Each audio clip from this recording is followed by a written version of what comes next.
베드로의 이야기를 하면서 우리는 먼저 누가복음 5장으로 가봅니다.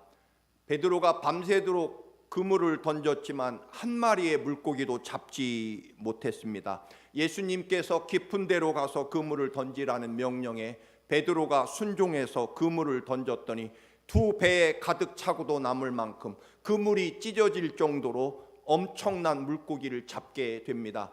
베드로는 그 앞에 무릎을 꿇고 그 모든 잡은 물고기와 그물과 배와 심지어는 모든 친척 가족을 버리고 자신의 삶과 생명을 예수 그리스도에게 드리겠다고, 그리고 사람을 낚는 어부가 되겠다고 예수 그리스도를 따라 나서게 됩니다. 마태복음 26장에 보면 예수님이 십자가에 죽으시겠다고 하니까 주님, 저도 주님과 함께 죽을 것입니다.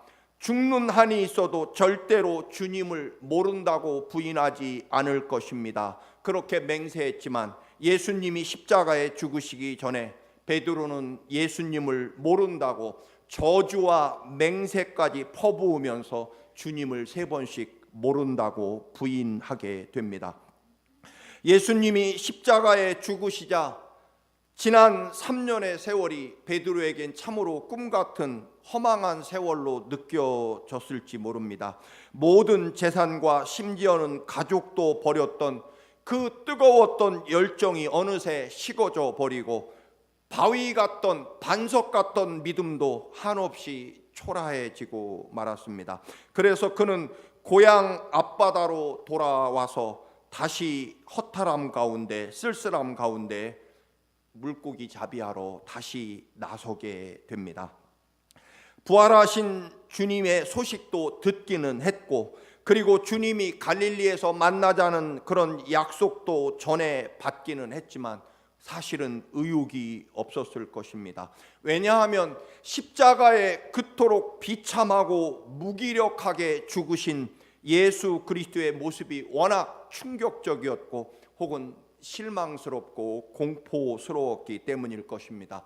또 하나는 아직도 사람은 죽으면 끝이지 다시 사는 법은 없다라고 하는, 여전히 버리지 못하고 또한 넘지 못하는 그 인간의 지식과 경험의 그 담장 안에 갇힌 베드로의 모습. 그래서 그는 또다시 3년 전 예수를 만나기 전에 어부 시몬으로 돌아가게 됩니다.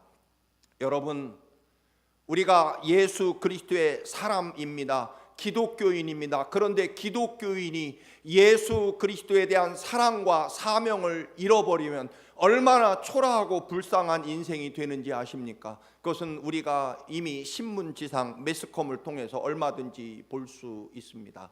차라리 그리스도인이 아니라면 별반 문제가 되지 않거나 아예 이슈가 되지 않을 터이지만 예수 그리스도에 대한 믿음과 사랑과 능력을 상실해버린 그리스도인이 얼마나 비참하고 초라한 모습은 우리는 참으로 불쌍한 모습이다라고 하는 것입니다. 십자가를 본 베드로와 6명의 제자들은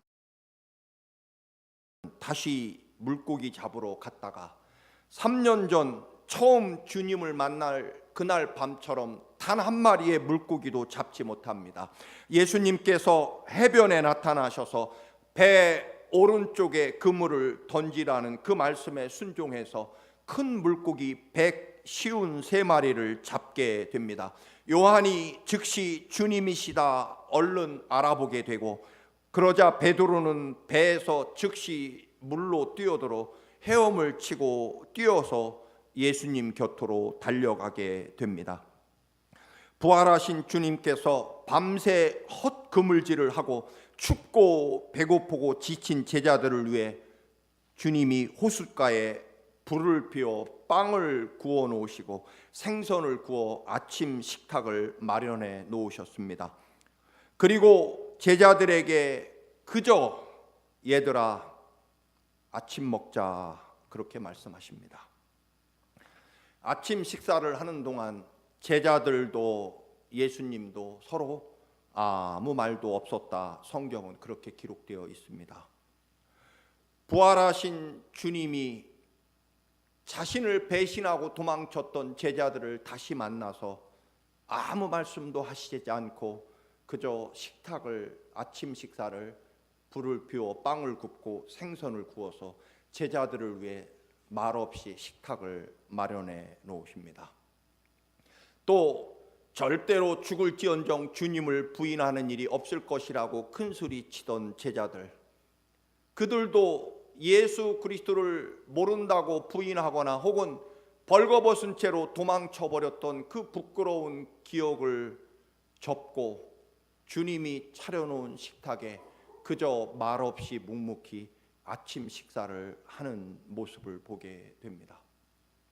우리는 누가복음 15장의 탕자의 비유에서 아버지의 유산을 미리 달라고 해서 집을 나가 먼 나라에 가 허랑방탕 다 탕진해버린 그 아들이 돌아왔을 때 아버지의 모습을 우리는 기억합니다.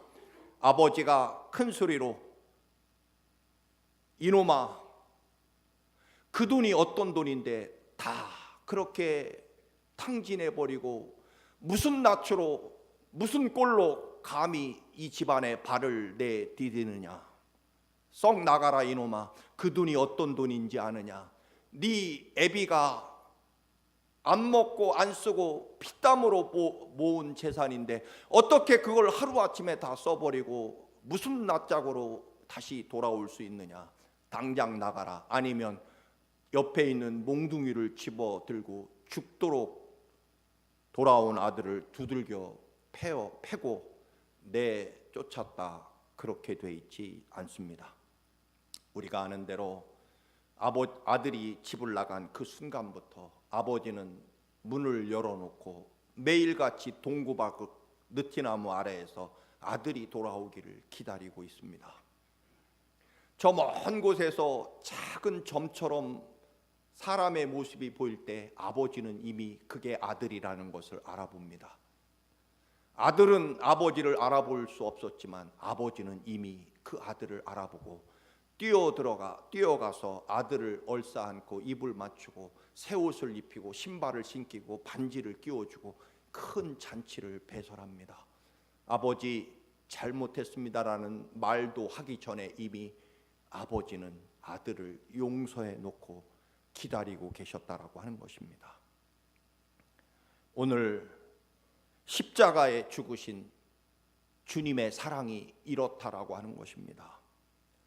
너희들 내가 죽을 줄 알았지, 끝난 줄 알았지, 나 이렇게 멀쩡하게 살아서 니들 눈앞에 있다. 그런데 너희들 나 모른다고 맹세하고 부인하고 그렇게 벌거벗은 몸으로 도망치기까지 했지. 이 비겁한 자식들아, 나 이렇게 시퍼렇게 안 죽고 살아있다. 그렇게 말씀하고 싶은 상황 아니겠습니까? 그런데 주님은 말없이 불을 피워 빵을 굽고 생선을 구워서 제자들을 위해 아침 식탁을 마련해 놓으시고 그 어떤 말씀도 하시지 않습니다. 오히려 사명을 떠나 그 옛날 모습으로 다시 돌아간 어부들로 돌아간 제자들을 위해 말없이 불을 피우고 상을 마련해 놓고 그 어떤 말씀도 하시지 않고 얘들아 밥 먹자, 그것뿐입니다. 그렇게 주님은 여전히 우리를 사랑하신다는 것입니다. 우리의 믿음 없음에도 불구하고 주님은 단 한 번도 우리에 대한 사랑을 바꾸시거나 변하시는 법은 없으시다라고 하는 것입니다. 그렇게 얘들아 밥 먹자. 사실 우리는 아무리 밉고 왼수 같아도 밥 먹어 그러면 끝나는 거죠. 아무리 부부지간에 싸워도 직접 말하기는 어려워도 애들 시켜서 야, 네 아빠 보고 밥 먹으라고 해라. 그리고 밥 먹으면 끝나는 겁니다. 밥을 안 줘야 이게 심각한 거죠. 여러분 그렇잖아요. 그리고 밥상머리 아무리 아들이 미워도 야, 밥은 먹고 혼나. 그래서 아들이 와서 숟가락 들고 밥 먹으면 사실 그건 끝났다는 얘기입니다. 여러분 그렇잖아요. 얘들아 밥 먹자. 다 알고 있고 다 이해한다는 뜻입니다. 힘들었지? 얘들아 밥 먹자. 그게 우리 하나님 사랑이십니다. 식사가 끝날 때 예수님은 오늘 본문에 있는 대로 제자 중 7명의 제자 중에 베드로를 부르셔서 질문을 하십니다. 요한의 아들 시몬아, 네가 이 사람들보다 나를 더 사랑하느냐? 베드로가 대답합니다. 주님, 그렇습니다. 내가 주님을 사랑하는 줄 주님이 아십니다. 예수님께서 이 시몬을 물고기 잡는 어부에서 제자로 부르실 때 이름을 새로 지어주시죠. 베드로라, 즉 반석과 같은 믿음이다 라고, 너는 반석이다, 베드로라고 이름을 새롭게 지어주셨지만 이제 베드로가 옛날 어부로 돌아갔으니 예수님도 옛날 예수를 만나기 전 이름인 시몬, 요한의 아들 시몬아라고 그렇게 부르고 계십니다. 처음부터 다시 시작하시려고 하는 주님의 모습입니다. 주님께서는 그리스 말로 아가페이스메라고 질문하십니다. 아가페이스메, 메라는 것은 미라는 영어로 미가 되는 거죠. 아가페라는 단어는 이제 우리말은 사랑이라는 단어가 사랑한다 딱 하나밖에 없지만 이 그리스어는 3가지 사랑의 언어가 있습니다. 아가페라는 단어가 있고 또한 필리아라는 단어가 또 있는 거죠. 어쨌든 이 단어를 사용하셔서 예수님이 네가 아가페적으로 내가 아가페적으로 네가 나를 사랑하느냐라고 질문하시는 거죠. 이 말씀은 사실은 번역을 하면 그렇습니다. 베드로야, 내가 너를 사랑하는 것처럼 너도 나를 사랑하고 있느냐, 그런 질문입니다. 즉 베드로야, 내가 아가페라는 의미의 사랑으로 너를 사랑하는데 너도 나를 아가페라는 의미의 사랑을 하고 있느냐라고 물으시는 거죠. 이 아가페라는 단어는 다 아시겠지만 어머니가 자식에게 주는 일방적이고 무조건적인 희생적인 조건 없는 사랑을 의미합니다. 즉 어머니의 사랑과 제일 유사한 사랑이 바로 이 아가페 사랑이죠. 그러니까 어미가 자식을 일방적이고 무조건적이고 온갖 희생을 다해서 자식을 사랑하는데 그 사랑으로 자식도 어머니를 사랑하느냐라는 질문입니다. 베드로가 내가 어머니처럼 모든 희생과 모든 사랑과 모든 조건 없이 무조건적으로 내가 너를 사랑하는데 베드로야 너도 그러냐라고 묻는 거죠. 그러자 베드로가 예 주님, 주님이 제가 주님을 사랑하는 줄 아시지 않습니까? 우리말 번역은 이게 약간 문제가 있어서요. 베드로가 예 그렇습니다라고 대답한 것처럼 보이지만 또 우리 말에도 사랑이라는 단어가 한 종류밖에 없기 때문에 같이 쓰입니다만 베드로의 대답은 그게 아니고요. 필로세라고 대답합니다. 즉 필리아라고 하는 이 필리아라는 사랑의 의미는 주고받는 사랑, 친구 간의 우정 뭐 이런 단어가 바로 이 필리아라는 사랑의 개념입니다. 즉 주님이 물으시는 거죠. 베드로야, 나는 너를 죽을 만큼 십자가에 죽도록 내 모든 피를 다 쏟아 내가 너를 대신해 죽을 만큼 아무 조건 없이 일방적으로 내 모든 생명과 삶을 바쳐 베드로 너를 사랑한다. 너도 나를 그렇게 사랑하니? 라고 묻자 베드로는 예라고 대답한 의미는 사실은 이런 의미입니다. 주님이 저에게 주신 그 희생적인 무조건적인 저를 위해 십자가에 죽기까지 사랑하시는 그 사랑으로 저를 아가페로 사랑하시는데요. 저는 그렇게 사랑하지 못하는 걸 주님은 아시잖아요. 왜요? 저는 주님을 이미 모른다고 3번이나 맹세하고 저주하고 도망친 이 베드로가 어떻게 주님처럼 제가 주님을 위해 생명을 바치고 모든 무조건적이고 일방적인 희생의 사랑을 주님께 드릴 수 있겠습니까? 저는 그렇게 못하는 줄로 아시잖아요. 즉 주님의 사랑에 한없이 부족한 사랑으로 주님 사랑하는 거 주님 아시지 않습니까? 그런 대답이라고 볼 수 있습니다. 여러분, 아무리 그래도요, 자식이 어찌 어머니의 사랑과 같이 자식이 부모를 사랑할 수 있겠습니까? 그것은 어떤 면으로 불가능한 거죠. 저도 어린 시절에 아버지가 안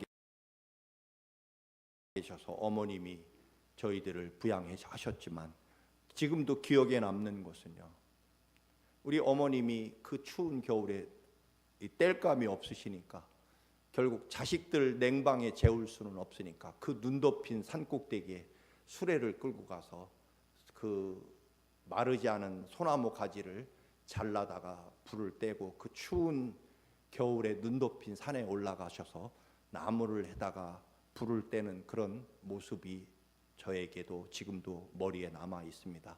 그게 얼마나 큰 사랑인지 사실은 나중에 철이 들어서야 겨우 알게 되지만, 여러분, 우리는 그 어떤 자식도 부모님의 그 피의 사랑을 감당할 수는 없을 것입니다.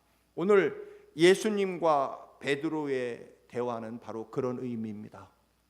그러자 베드로가 주님, 제가 어떤 사랑으로 주님 사랑하는지 주님이 다 아시지 않습니까?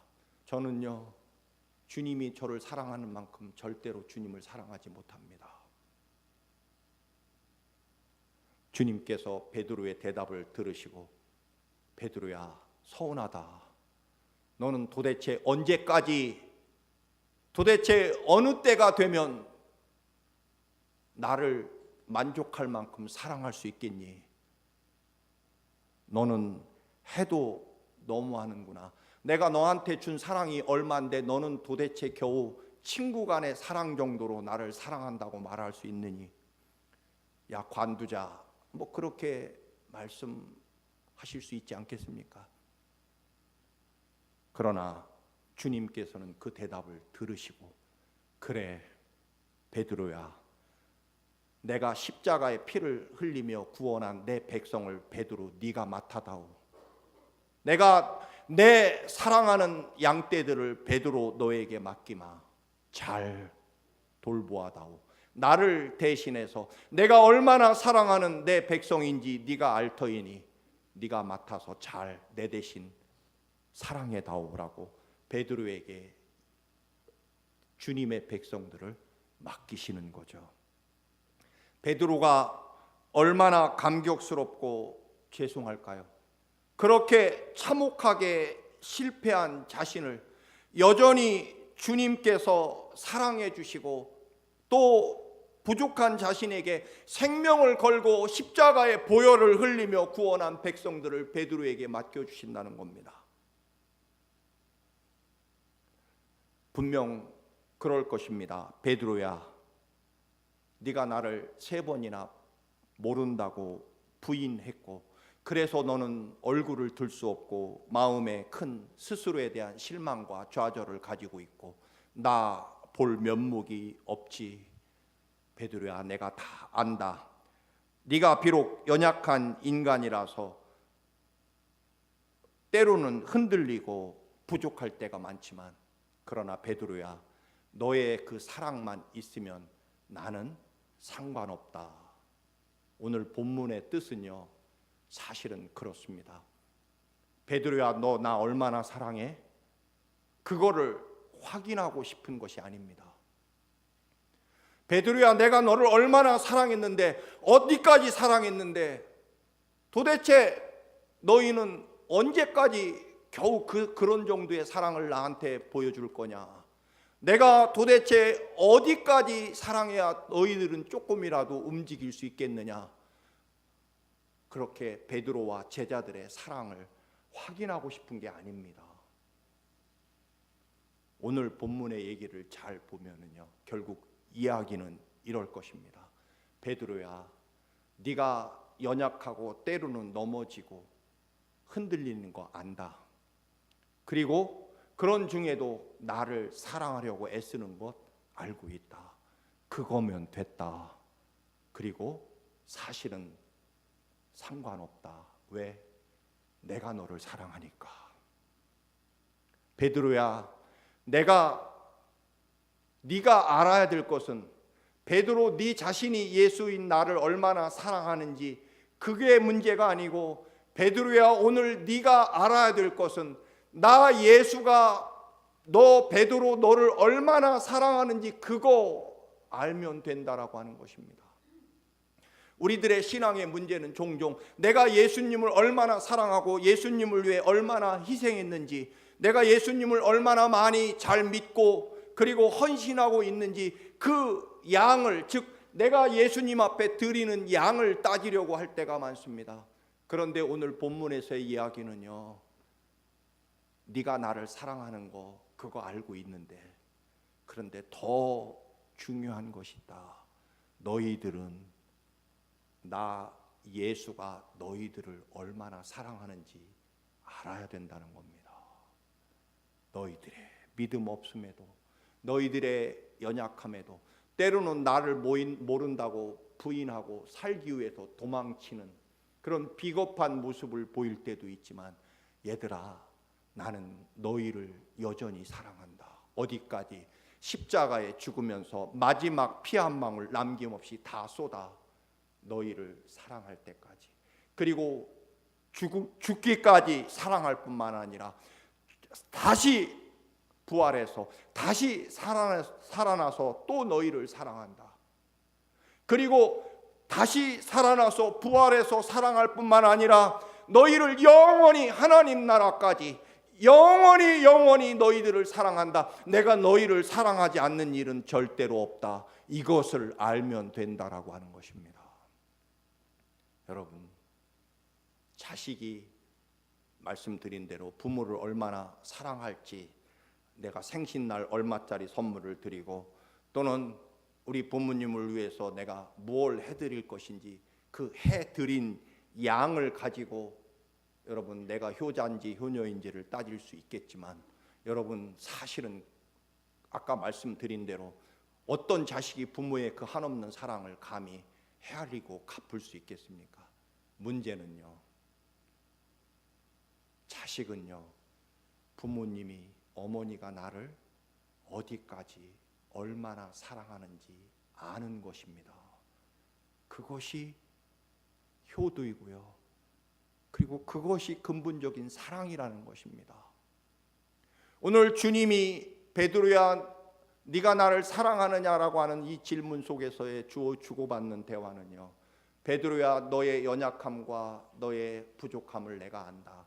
그런데 지금 너가 예수를 얼마나 부족하게 사랑하는지, 또는 다른 사람보다 많이 사랑한다고 생각해서 교만한지, 그런 것들이 전혀 문제가 아니라 주님께서, 예수 그리스도께서 어디까지 십자가의 마지막 피를 쏟으며 죽기까지 우리를 사랑하시고, 어디까지 죽고 난 다음에 다시 살아나셔서 부활하셔서까지, 어디까지요? 영원한 하나님 나라까지 절대로 너희들을 버리거나 놓는 일은 없을 것이다. 너희들의 부족함과 믿음 없음에도 불구하고 이것을 아는 것이 믿음이다라고 하는 것입니다.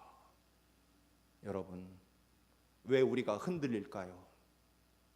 내가 드린 사랑이 얼마나 크고 내가 한 희생이 얼마나 큰지 그 양을 따지기 때문일 것입니다. 특별히 다른 사람에 비해서 내가 헌신하고 희생한 게 훨씬 더 큰데, 그런 수치와 양을 따지다 보면 문제가 발생합니다. 여러분, 우리의 신앙의 근본적인 처음 사랑, 부활하신 주님이 베드로에게 말씀하고 싶은 것은, 네가 어찌 그럴 수 있니? 너는 어떻게 믿음이 그거밖에 안 되니? 도대체 언제까지 내가 너희를 가르치고 먹여야 되겠니? 그런 것이 아니라 너희들이 넘어지고 고통스럽고 아프고 힘든 거 안다. 그러나 너희 마음속에 있는 그 주님을 향한 사랑, 그것도 귀하겠지만, 그러나 얘들아, 이것은 꼭 기억해야 된다. 우리의 믿음의 삶에서 근본 문제는 하나님이 나를 얼마나 사랑하시는지, 어디까지 사랑하시는지, 얼마만큼 사랑하시는지, 죽을 만큼, 대신 죽으실 만큼, 어디까지요? 사실은 죽기까지, 아니 다시 살아나서 또 사랑하시고, 아니 영원히 하나님이 우리를 사랑하지 않는 시간은 존재하지 않을 것이다. 너희들의 믿음 없음에도 불구하고. 말씀드렸습니다만 사실은 우리 어머니에게 효도를 한다 못한다 따지고 있지만 제가 기억해야 하는 것은 사실은 그겁니다. 우리 어머님이 나를 얼마나 사랑하시는지 그걸 아는 거죠. 우리의 신앙에 오늘 베드로에게 네가 뭘 잘했고 잘못했고 단 한 말씀도 하시지 않습니다. 왜냐하면 그게 중요한 것이 아니라 네가 알아야 될 것은 너의 믿음과 헌신의 양이 아니라 하나님 아버지께서 어디까지 언제까지 얼마만큼 너를 결코 사랑하시는지 그거를 늘 기억하고 알면 된다라고 하는 것입니다. 네가 나를 사랑하느냐? 부흥회 갔다 오면서 그런 질문을 사실은 저에게 했습니다. 비행기 안에서. 예, 주님, 저는 주님을 위해서 사실 그 어떤 목사보다 희생했다고 자부합니다. 중학교 1학년 때부터 교회를 다녔고요. 단 한 번도 주일을 빠지거나 그런 적이 없이 정말 열심히 믿었습니다. 45년이나 돼갑니다. 철회야, 그거 말고 네가 지금 나를 사랑하고 있느냐? 아유 주님, 저는요 신학교 졸업하고 결핵 환자들하고 5년이나 결핵병원에서 지냈고요. 청암교회도 건축했습니다. 그래 잘했다.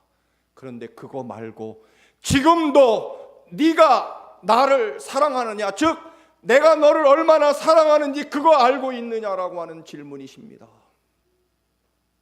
주님, 저 성경 100번도 더 읽었을 겁니다.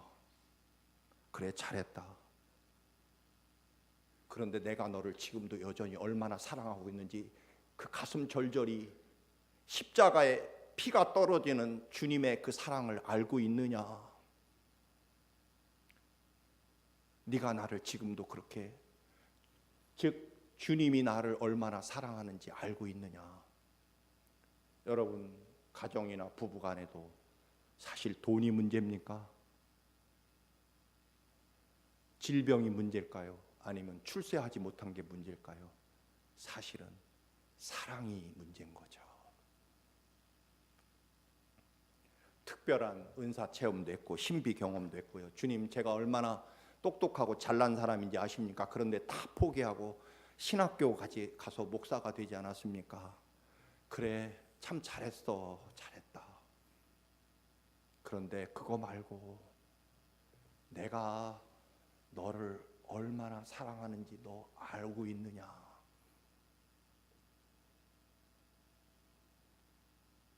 옆에 철수, 오늘 베드로도 말하죠. 저 요한은 어떻게 되겠습니까? 그걸 네가 왜 신경 쓰니? 너는 네 할 일 해라. 그 말은 베드로야, 다른 사람 말고 너가 하나님이 너에게 얼마나 큰 사랑을 주고 있고 지금도 여전히 하나님이 얼마나 너를 사랑하고 있는지 알고 있니? 그거가 문제고 그거만 있으면 된다. 그 얘기죠. 이제 부활하신 주님을 만난 베드로가 진정으로 주의 제자로 다시 출발하게 됩니다. 사랑하는 성도 여러분, 부활의 세 번째 주일을 맞이하며 우리 다 주님 만난 그 뜨거웠던 경험이 있습니다. 그리고 그 다음에 얼마나 많은 일을 했는지 다른 사람에 비해서 얼마나 내가 수고하는지, 여러분, 그런 것이 아니라 지금도 십자가에서 죽을 만큼 죽어가기까지, 그리고 아니 다시 살아나서 또 우리를 사랑하시고, 아니 영원까지 결코 우리를 사랑하는 일을 중단하시지 않는 그 주님의 사랑이 여러분의 믿음의 전부가 되시기를 주님의 이름으로 축원합니다.